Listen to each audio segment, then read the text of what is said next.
Okay, now moving toward the third characteristic, that is paramagnetism. Now paramagnetism क्या है? So paramagnetism is ability to get weakly attracted by strong magnetic field. यानी आप किसी substance को strong magnetic field में रखते हो, अगर वो पैरामैग्नेटिज्म शो करता है तो वो वीकली अट्रैक्ट होगा towards magnetic field. Now paramagnetism depend किस चीज़ पे करती है? तो paramagnetism depends upon number of unpaired electrons. Now जितने ज़्यादा हमारे पास अनपेयर्ड इलेक्ट्रॉन्स होंगे उतनी हमारे पास पैरामैग्नेटिज्म की कैरेक्टरिस्टिक ज़्यादा होगी. Now why is that so? So keep in mind कि जब इलेक्ट्रॉन्स पेयर हो जाते हैं तो इन दोनों का स्पिन क्या होता है? ऑपोजिट. तो ऑपोजिट स्पिन की वजह से इनकी मैग्नेटिक फील्ड जो जनरेट होती है वो ऑपोजिट डायरेक्शन में होती है and they cancel each other. लेकिन जब आपके पास इलेक्ट्रॉन अनपेयर्ड होता है तो वो एक डायरेक्शन में स्पिन करता है और उसकी ओवरऑल मैग्नेटिक फील्ड कैंसिल नहीं होती. अब जितने ज़्यादा अनपेयर्ड इलेक्ट्रॉन्स होंगे सब की हमारे पास जो डायरेक्शन है या स्पिन है वो क्या होगा? सेम होगा. और सेम स्पिन की वजह से सारे जो मैग्नेटिक फील्ड कंबाइन करके प्रोड्यूस करेंगे वो क्या होगी? ज़्यादा होगी. बिकॉज तीनों की मैग्नेटिक फील्ड जो आपको नज़र आ रहे हैं अनपेयर्ड इलेक्ट्रॉन्स, तीनों की मैग्नेटिक फील्ड एक डायरेक्शन में है. So overall it will give a large effect. So therefore the greater the number of unpaired electrons the greater is paramagnetism. Now let's see कि पैरामैग्नेटिज्म का 3D सीरीज़ में क्या role है या क्या ट्रेंड है. नाउ अब हम देखते हैं 3D सीरीज़ के कॉमन आयनिक फॉर्म. तो स्कैंडियम कॉमनली एग्जिस्ट करता है 3+ की फॉर्म में जिसमें number of unpaired electrons is 0. इसी तरह टाइटेनियम 3+ में D में एक इलेक्ट्रॉन है so number of unpaired electrons is 1. Then vanadium 3+ में D में 2 इलेक्ट्रॉन्स हैं so number of unpaired electrons is 2. Then chromium 3+ में हमारे पास D में 3 इलेक्ट्रॉन्स हैं so we have 3 unpaired electrons. Then manganese में we have 5 unpaired electrons. Iron 2+ ion में हमारे पास D6 है तो 4 अनपेयर्ड इलेक्ट्रॉन्स होंगे. जबकि आयरन 3+ में D5 है तो हमारे पास 5 अनपेयर्ड इलेक्ट्रॉन्स होंगे. कोबाल्ट के D में 7 इलेक्ट्रॉन्स हैं जिसमें से हमारे पास 3 अनपेयर्ड हैं. इसी तरह निकल में 2 अनपेयर्ड इलेक्ट्रॉन्स हैं. कॉपर 2+ में एक अनपेयर्ड इलेक्ट्रॉन है और जिंक में कोई अनपेयर्ड इलेक्ट्रॉन नहीं है. So talking about the trend of paramagnetism, it increases with number of unpaired electrons. So अगर हम स्कैंडियम से स्टार्ट करें तो it does not show paramagnetism. Then titanium पे इंक्रीज होती है, वेनेडियम पे मज़ीद इंक्रीज़, क्रोमियम में 3 अनपेयर्ड इलेक्ट्रॉन्स हैं तो मज़ीद इंक्रीज़ होगी. देन मैंगनीज 2+ और आयरन 3+, इन दोनों में 5 अनपेयर्ड इलेक्ट्रॉन्स हैं जिसकी वजह से इनकी पैरामैग्नेटिज्म मैक्सिमम है. देन आगे जाते हुए कोबाल्ट में भी अनपेयर्ड इलेक्ट्रॉन्स का नंबर डिक्रीज़ होता है और ये जिंक तक डिक्रीज़ होता रहता है. सो हमारे पास पैरामैग्नेटिज्म डिक्रीजेस. सो शुरू में पैरामैग्नेटिज्म इंक्रीज़ करती है up till Mn2+ and Fe3+, जहाँ पे maximum number of unpaired electrons हैं. और जब नंबर ऑफ़ अनपेयर्ड इलेक्ट्रॉन्स मज़ीद कम होने लगता है तो paramagnetism decreases until it becomes 0 at zinc. Now here I would like to add कि आयरन, कोबाल्ट और निकल, इन तीनों सब्सटेंसेस की क्रिस्टल लैटिस ऐसी होती है कि इनके अंदर ओवरऑल जो मैग्नेटिक फील्ड क्रिएट होती है वो काफ़ी स्ट्रॉन्ग होती है. तो इसलिए हम इन 3 एलिमेंट्स को फेरोमैग्नेटिक मटेरियल्स भी कहते हैं. They are strongly attracted towards magnet, so they are ferromagnetic materials. Now talking about oxidation state, so we know कि transition elements exhibit variable oxidation states.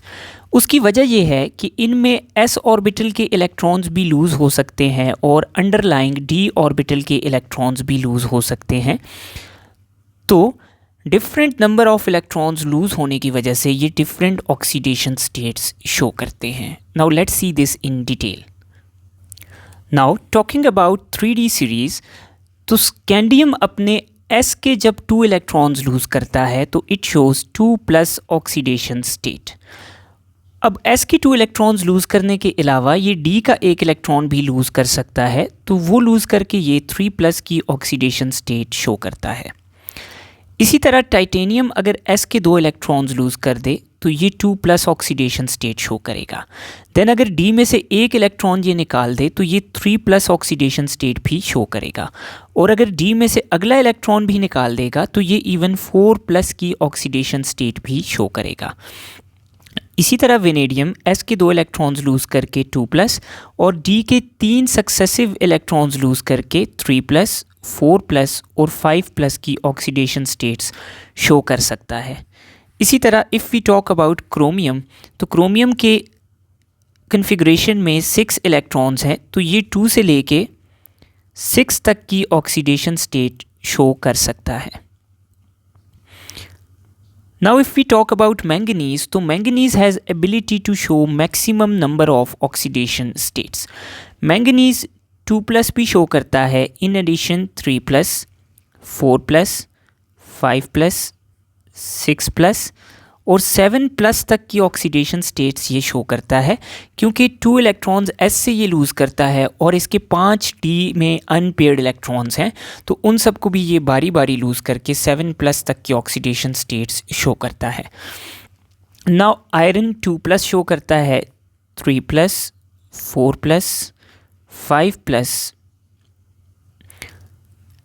And 6+. Now जब हमारे पास d ऑर्बिटल में pairing start हो जाती है तो paired electrons loose नहीं होते, जिसकी वजह से आयरन 6+ तक की ऑक्सीडेशन स्टेट्स शो करता है. इसी तरह if I talk about cobalt, तो कोबाल्ट के d ऑर्बिटल में 7 इलेक्ट्रॉन्स हैं. सो 1, 2, 3, 4, 5, 6 एंड 7. तो कोबाल्ट S के 2 इलेक्ट्रॉन्स लूज़ करके 2+ शो करता है.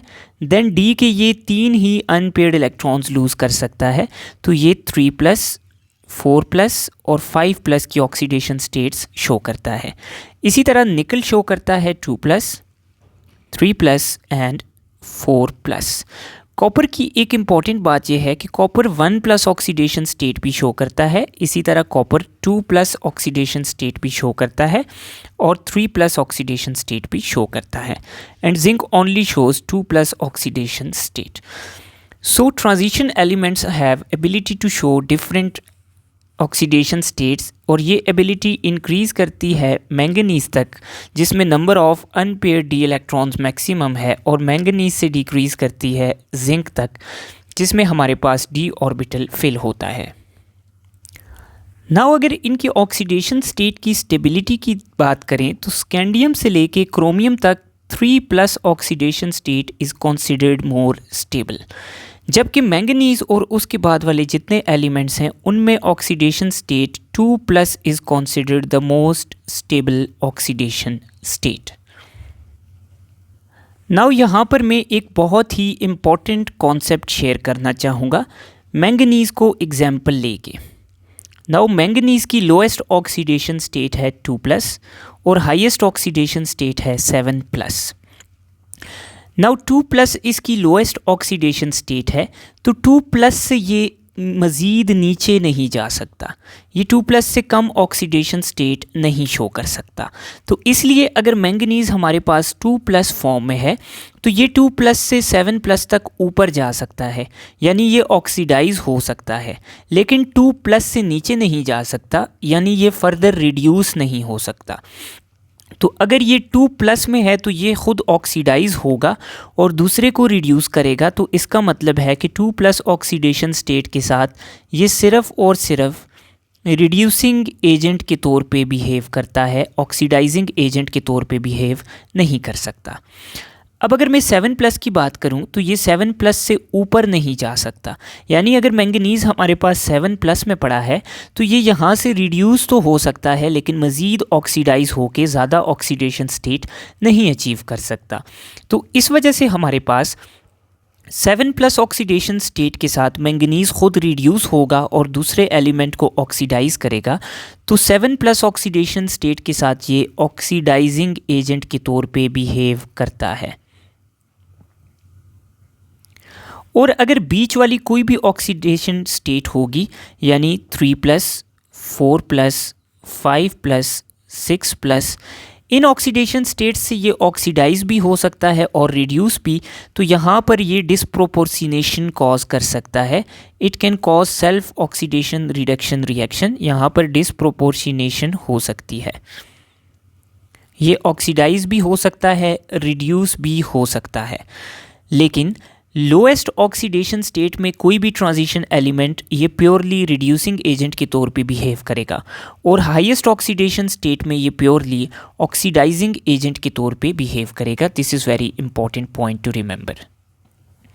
Now the next property is colour of transition elements.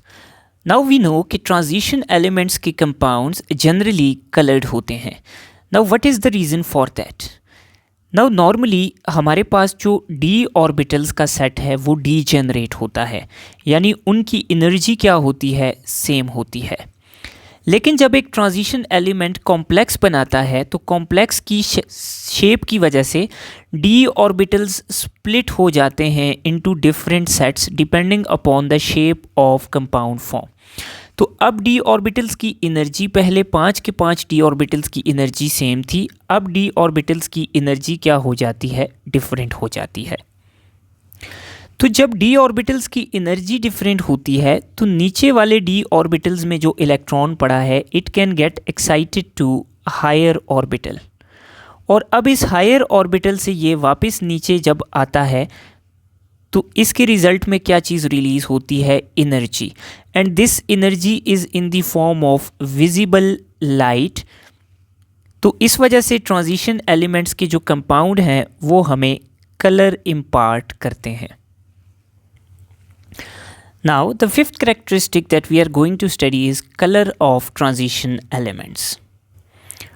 Now किसी भी ट्रांजिशन एलिमेंट में हमारे पास 5 डी ऑर्बिटल्स होते हैं जिनकी एनर्जी क्या होती है, सेम होती है। नाउ जब एक ट्रांजिशन एलिमेंट कॉम्प्लेक्स बनाता है तो कॉम्प्लेक्स की शेप की वजह से इसके डी ऑर्बिटल्स स्प्लिट हो जाते हैं इनटू डिफरेंट एनर्जी लेवल्स। तो कॉम्प्लेक्स बनने के बाद डी ऑर्बिटल्स की एनर्जी क्या हो जाती है, चेंज हो जाती है। अब ये पहले की तरह सेम एनर्जी वाले यानी डीजेनरेट नहीं रहते। सो कॉम्प्लेक्स बनना जो है वो डी ऑर्बिटल्स की एनर्जी को स्प्लिट करता है। अब कलर कैसे फॉर्म होता है, तो नीचे वाले जो डी ऑर्बिटल के सेट्स हैं उनमें इलेक्ट्रॉन्स पड़े होते हैं। जब इन इलेक्ट्रॉन्स के ऊपर लाइट आती है तो ये उसमें से कुछ पोर्शन को एब्जॉर्ब करके एक्साइट होकर ऊपर वाले डी ऑर्बिटल्स में चले जाते हैं। अब कुछ एनर्जी एब्जॉर्ब हो जाती है और बाकी क्या हो जाती है, ट्रांसमिट हो जाती है। तो जो एनर्जी एब्जॉर्ब हो जाती है बाकी ट्रांसमिट होती है, तो वो ट्रांसमिटेड जो एनर्जी है वो हमारे पास कलर फॉर्म करती है, कलर की फॉर्म में आती है। तो ये जो डी ट्रांजिशन है ये हमेशा visible region of electromagnetic spectrum में होगी। It is always in visible region, and this is one of the very important questions कि which transition is always in visible region. So the dd transition in transition element compounds is in visible region. तो d transition में क्या होता है कि light आती है, d electron उसको एब्जॉर्ब करके ऊपर वाले d में चला जाता है और बाकी लाइट को ट्रांसमिट कर देता है। तो ये जो ट्रांसमिटेड लाइट है ये हमें डिफरेंट कलर्स देती है। नाउ अब हम इसको कैसे पता कर सकते हैं, तो हमारे पास एक कॉम्प्लीमेंट्री कलर व्हील होता है जिससे हम गेस कर सकते हैं कि कौन सा कंपाउंड कौन सा कलर देगा। नाउ इस व्हील में we have violet, blue, green, yellow, orange, red. Now let me talk about a compound that is TiH2O6. ये ट्रांजिशन एलिमेंट का कॉम्प्लेक्स है. नाउ ये हमारे पास कौन सी लाइट एब्जॉर्ब करता है? ये कॉम्प्लेक्स हमारे पास येलो लाइट को एब्जॉर्ब कर लेता है. So it absorbs yellow light. तो जब कोई कॉम्प्लेक्स एक लाइट एब्जॉर्ब करेगा तो उसके बिल्कुल ऑपोजिट में जो कलर पड़ा है वो ये शो करेगा. तो ये येलो लाइट एब्जॉर्ब कर लेता है, जिसकी रिज़ल्ट में इसका अपना कलर हमें वॉयलेट नज़र आता है. इसी तरह अगर कोई ट्रांजिशन मेटल रेड को एब्जॉर्ब करेगा तो उसका कलर हमें ग्रीन नज़र आएगा. इसी तरह जो ऑरेंज एब्जॉर्ब करेगा उसका कलर हमें ब्लू नज़र आएगा. So this compound absorbs yellow light and its own colour is violet. Now यहाँ पर एक और बहुत इम्पॉर्टेंट बात, अगर मैं परमैंगनेट आयन की बात करूँ तो परमैंगनेट आयन में मैंगनीज़ की ऑक्सीडेशन स्टेट है +7. अब मैंगनीज़ की कन्फिग्रेशन है S2D5 नॉर्मल मैंगनीज़ की. लेकिन अगर मैं मैंगनीज़ +7 की बात करूं तो इसकी कन्फिग्रेशन है S0D0. Now keep in mind here कि मैंगनीज़ 7+ का D ऑर्बिटल क्या है? एम्प्टी है. लेकिन अगर हम परमैंगनेट आयन के कलर की बात करें तो इट शोज़ पर्पल कलर. तो अब ये कलर किस वजह से आता है? तो कीप इन माइंड कि हमारे पास कुछ ट्रांजिशन एलिमेंट्स के कंपाउंड्स में डी ऑर्बिटल्स एम्प्टी होता है, लाइक परमैंगनेट आयन. लेकिन इस सब्सटेंस के साथ जो एटम अटैच्ड है वो क्या करता है? वो इसको अपना चार्ज ट्रांसफ़र करता है. तो चार्ज ट्रांसफ़र की वजह से क्या होता है कि इलेक्ट्रॉन इसके ऑर्बिटल्स में से इसके ऑर्बिटल में ट्रांसफ़र होता है, जिसकी वजह से ये कंपाउंड क्या करता है? लाइट रिलीज़ करता है और हमें कलर मिलता है. तो ऐसी ट्रांजिशन को हम कहते हैं charge transfer transition. Such transition is called charge transfer transition. So इसकी वजह से भी कुछ कंपाउंड्स में कलर आता है. So there are 2 reasons of colour. First is d transition which is a major reason of colour in transition element compounds. और फिर इसके अलावा जिनमें डी ऑर्बिटल्स एम्प्टी हों, अगर वो कलर्ड हैं तो they will be due to charge transfer transition. Now the last characteristic of transition elements is formation of alloys. Transition elements alloys form करते हैं. नाउ एलॉयज़ हमारे पास बेसिकली 2 टाइप्स के एलॉयज़ हैं. First are substitutional alloys and second are interstitial alloys. So looking towards the first type of alloys, substitutional alloys. Now suppose कि मेरे पास 2 transition elements के atoms हैं. This is transition element A and this is transition element B. Now transition elements में एक बहुत important बात है कि इनके साइजेस ऑलमोस्ट सिमिलर होते हैं. तो ड्यू टू सिमिलर साइजेस अगर मैं इन दोनों को मिक्स करता हूँ तो मेरे पास सिमिलर साइज़ की वजह से ये एक दूसरे की लैटिस में फिट आ जाते हैं और यूं हमारे पास एक एलॉय बनता है जिसमें एक मेटल के एटम दूसरे मेटल के एटम्स को सब्स्टिट्यूट कर देते हैं ड्यू टू सिमिलर साइज. तो ऐसे एलॉय को हम कहते हैं substitutional alloys.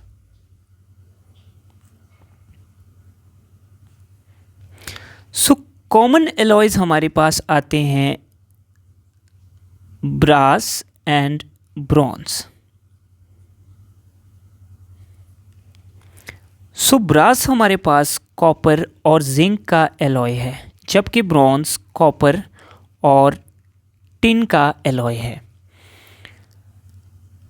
Now second type के एलॉयज़ हैं इंस्टरटिशियल एलॉयज़।